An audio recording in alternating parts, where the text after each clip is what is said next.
आज 28 फरवरी को यमुना कैंपेन स्वच्छ यमुना अभियान और प्रोजेक्ट आत्मनिर्भर और साथ ही अलग अलग जगहों के लोग यमुना नदी की सफाई के लिए इकट्ठा हुए। पर्यावरण संवर्धन के लिए स्वच्छ यमुना अभियान की टीम के द्वारा बहुत ही सुंदर संदेश के साथ नुक्कड़ नाटक की प्रस्तुति भी की गई। 20 मार्च से यमुना धाम से कलश पद यात्रा आरंभ होगी मथुरा तक। तो आइए इनसे हम पद यात्रा के बारे में हम इनसे जानते हैं। ये दिवाली का दिन, मैं शॉर्ट में बताऊंगा। दिवाली का दिन था पिछले साल। एक कलश लिया, उसमें ब्रज रज को डाला, यमुना के घाट पर, पुण्य तीर्थ विश्राम घाट है मथुरा में, उस पर उसका पूजा किया। भैया दूज के दिन पर यमुनोत्री पहुँचे। यमुनोत्री में शनि महाराज भैया दूज के दिन पर ऊपर जाते हैं। जब माँ के मंदिर के द्वार बंद होते हैं, हम कलश को ऊपर लेकर के गए। ब्रज रज को हमने माँ यमुना में अर्पित किया। फिर हमने उसमें जल भरा, नीचे वापस आए और वहाँ पर हमने माँ के शीतकालीन मंदिर में अभी हमारा वो कलश निवास कर रहा है और उसकी पूजा अर्चना चल रही है। उसमें साक्षात हम माँ यमुना का आवाहन कर रहे हैं।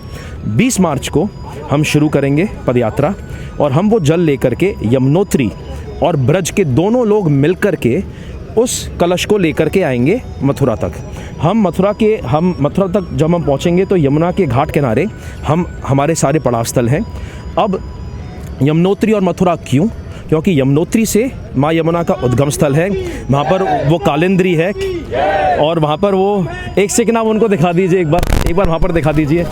ये देखिए, ये यमुना वॉरियर्स है सब। अब आप वापस आ जाइए। तो यमुना मैया की तो ये दोनों क्यों? क्योंकि वहाँ से उसकी उद्गम स्थली है, वहाँ पर वो बेटी है। और यमुनोत्री से जब वो चलती है और हम लोग जब इसको लेकर के मथुरा पहुँचेंगे तो ब्रज में उसका जो रूप है वो श्री कृष्ण की अष्टभार्याओं में से उनकी चौथी पटरानी है। तो वहाँ पर वो उसका ससुराल है, यहाँ पर उसका मायका है।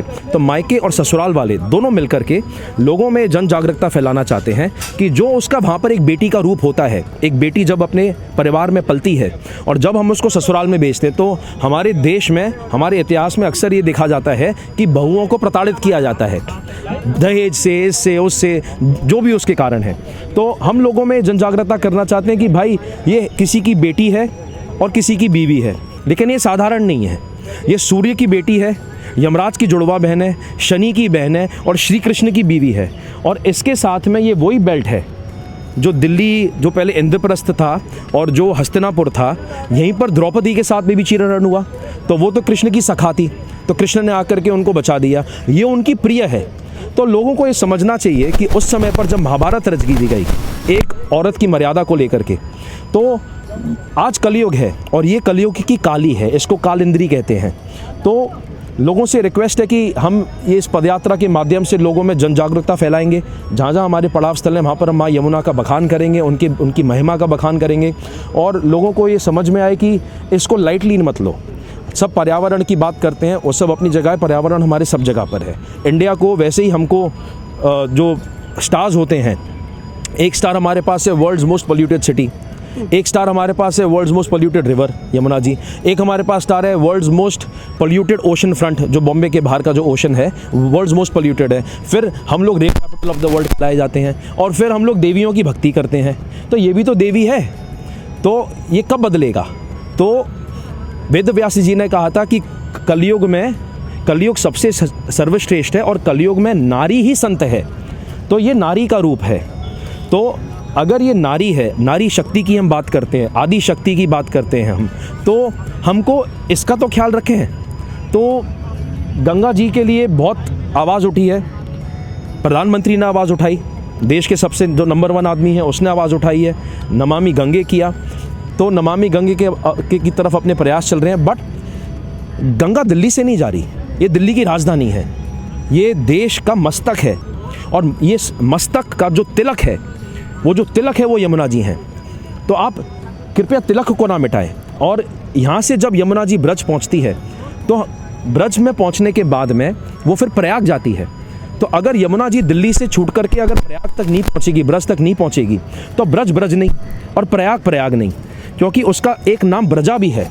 कृष्ण। ये है यमुना दूत, आप देखिए जय श्री कृष्ण। ये स्वयं आकर के यहाँ पर सफाई कर रही हैं। तो लोगों को ये समझना चाहिए कि जिसको भी, चाहे आप प्रदूषण के खिलाफ हो, चाहे आप यमुना के लिए आध्यात्मिक रूप से खड़े हो, चाहे आपको पर्यावरण की चिंता है, प्लीज़ यमुना जी के लिए अब समय आ गया है आवाज़ उठाने का।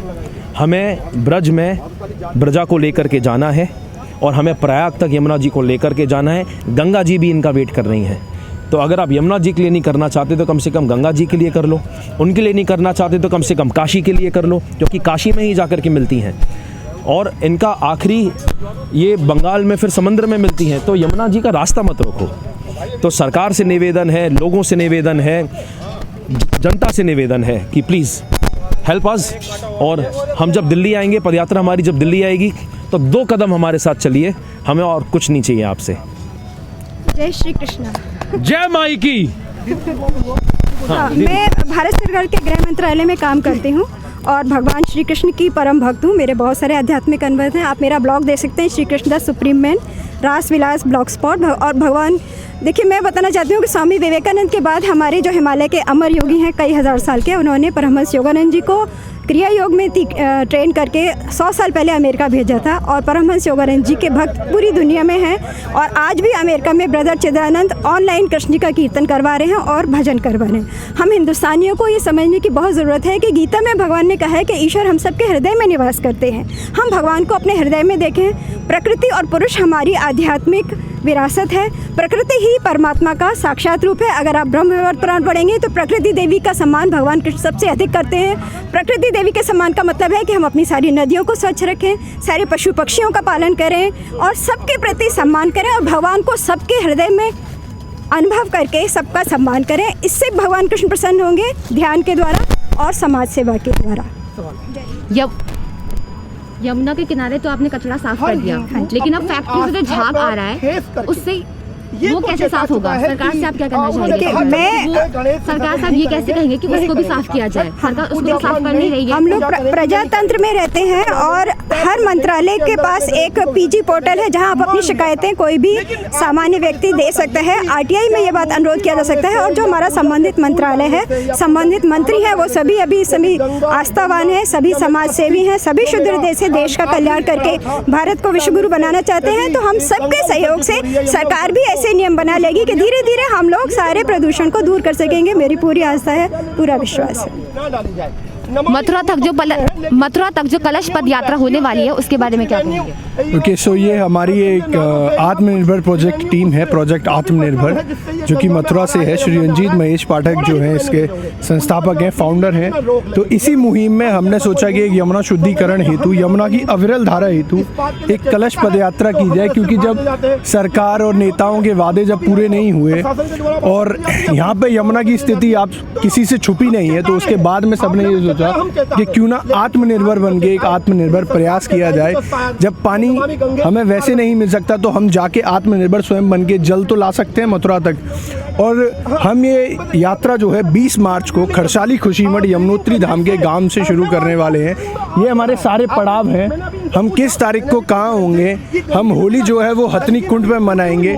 हथनी कुंड से बाद हम सीधे अपने जितने भी हमारे डिस्ट्रिक्ट हैं, उत्तराखंड, सारंगपुर, हरियाणा, बागपत वगैरह सब होते हुए हम दिल्ली में भी आएंगे। 8 और 9 तारीख को हम दिल्ली ITO पर ही हमारा विश्राम है। वहाँ पर हम एक आर्ट कंपटीशन भी रख रहे हैं यमुना स्वच्छ अभियान के ऊपर।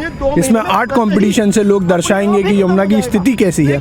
ऐसे ही हमारे जगह जगह पे किसी दिन प्रेस वार्ता है, किसी दिन यमुना के बारे में है। हमने टेक्निकल भी सैम्पलिंग लेके हर जगह एक रिपोर्ट भी तैयार करी है हमारी पूरी टीम ने, और वही लेके हम मथुरा तक जाने वाले हैं पैदल। ये कलश पद यात्रा है 620 किलोमीटर की, जो मथुरा तक जाएगी। और 18 अप्रैल को जो कि मथुरा में माँ यमुना का यमुना छठ मनाया जाता है, जिस दिन माँ यमुना का जन्म महोत्सव होता है। तो वो हम सिर्फ इस बार जन्म महोत्सव नहीं, महाजन्म महोत्सव मनाने वाले हैं।